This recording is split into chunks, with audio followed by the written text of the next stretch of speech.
Right? Now, it says,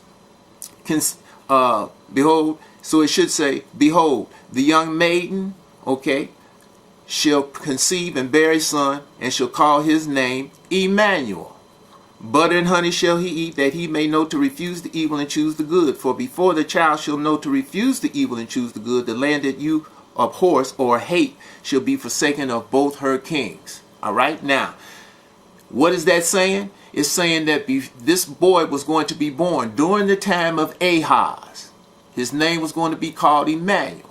When you read that over in the New Testament, like I just did, okay, it says it meant God is with us, God with us. But in actuality, they got it turned around. It means with us is the strong one, because El means strong one. All right? And Yah was saying to Ahaz and his people that he was still with them, because they hadn't totally departed from him. And he was saying that this sign of this boy, before this boy was old enough to choose right from wrong, okay, that both these two kings were going to be taken away. All right? And that's what we just read here in verse 16, okay? Both these two kings, before this boy was old enough to choose right from wrong, both these two kings that had allied themselves, the king of Israel, okay, and the king of Syria, before this boy was old enough to choose right from wrong, both these two kings would be taken away. They would die. All right? And this was to be done in the time of Ahaz. He had to see this. This was a sign for him. Though he would not ask a sign, the sign was for him.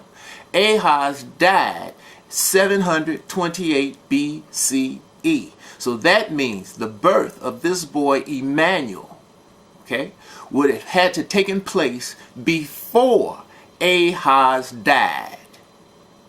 All right? So therefore, who is this boy Emmanuel? Okay? Now, when you go over into chapter 8 Isaiah, verse 18, it specifically says there, and I'm going to read it, behold, this is Isaiah talking.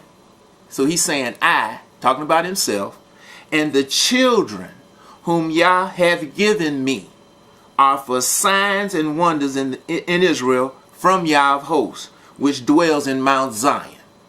So who is he talking about? At the top of chapter 7, okay, as you have your books open, you can see it. As I just read, Sheshab, his son, Isaiah's son, was with him when they were sent to Ahaz and Jerusalem to tell Ahaz the words of Yah that we just read here at the top of chapter 7. Okay?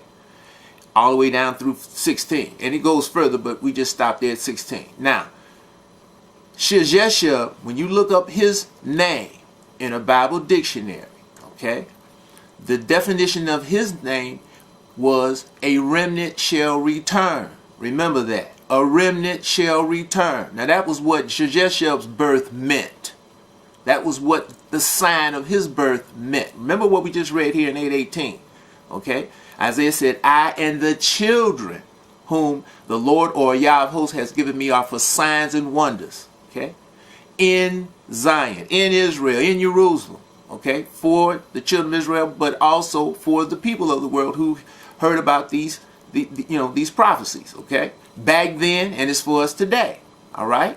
So therefore, Emmanuel was Isaiah's second son, born by his wife. Okay? That's why the descendants of Esau, who transliterated this book time and time again, and that's what we have today, all over the world, we have the transliteration that he has put forth to the world. He changed this word this word Alma to virgin, when he changed it into English. He changed it, okay? Because this is where he put his hook in for this idolatrous concept that he came up with, this ideology of Christianity and its idol called Jesus or Yeshua or Yahashua. Okay?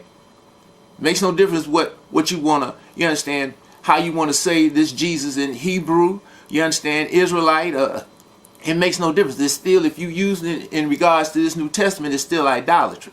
Simple as that, because you can see here that this sign of Emmanuel was for Ahaz, and it specifically says that. And Ahaz died in 728 BCE, so therefore he had to see the birth of this boy before he died. All right? Now this is approximately what? According to the story of the Gospels, they tell you that this entity called Jesus or Yeshua or Yahashua, however you want to pronounce it, you understand what I'm saying? They tell you, they give you 3 different dates of his birth. 8 BC, 6 BC, or 4 BC. You take your pick, because it's a made-up story. It's a myth. And that's what we're here today, to dispel this myth of Christianity. All right? Now that should be plain to anybody that can read with comprehension. So therefore, this prophecy is not talking about the birth of this supposed person over here in Matthew chapter 1, as it says in chapter 1, Matthew. So right there, that makes this how the Gospels, the good spell, okay, starts out with the first chapter in the first book of this New Testament. It makes this a lie, straight out. Okay, and like I say, anybody that can read and comprehend can see that. All right, so therefore, now when you go over into chapter 8, Isaiah had another son born to him that Yah gave him, Mahashalhashbaz. Okay, now as it spoke of over here in chapter 7, Isaiah, and we just read it a minute ago in verse 8, Yah said, he says here, for the head of Syria is Damascus, and the head of Damascus is Reason.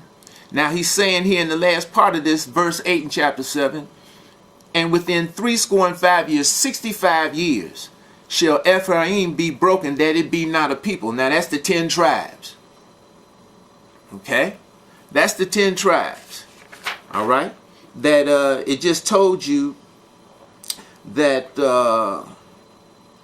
Pekah, the son of Remaliah, was head of. Because remember now, this is after the nation was split, after Solomon's death.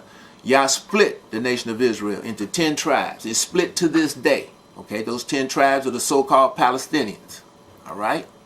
Like we said on the previous show and shows, they don't even know who they are yet. But they're going, Yah says in chapter 10 of the book of Zechariah, that he's going to bring the remembrance of him back to them. Just like he's bringing it back to the children of Israel on this side of the world that descended out of Yehuda, Benjamin, and the Levites. Okay? So now, it says over in chapter 8, Isaiah, Yah said that, now he said here in chapter 7, he was going to break the 10 tribes. Within 65 years, they wouldn't be a people. In other words, he was going to have them carried away. Okay? And you go over into 2 Kings, chapter 17, chapter 18, you can read about how when they were taken away in 722, 721 BCE. Now remember, like I said earlier, Ahaz died in 728 BCE. So this prophecy that was told to him, okay, from Yah through Isaiah, as we just read, he was not going to live long enough to witness this. But he did see and witness this birth of Isaiah's second son, who was called Emmanuel, okay? Because Yah was saying he was still with them. That's why it says here in chapter 7, Isaiah, let me find it here, verse 9, Isaiah was, Yah told Ahaz through Isaiah, and the head of Ephraim is Samaria, and the head of Samaria is Remaliah's son. And then it was said to Ahaz, if you will not believe, surely you shall not be established. Okay, so it's telling Ahaz that he had to have faith in Yah. He had to obey Yah, which we can see here. And if you go back into Kings and Chronicles, you can see that, he didn't. That's why he only reigned 16 years, from 744 BCE to 728 BCE. But Emmanuel, he witnessed his birth, that he was born. And before this boy could choose right from wrong, both these two kings who had allied themselves to come against him and his people were killed.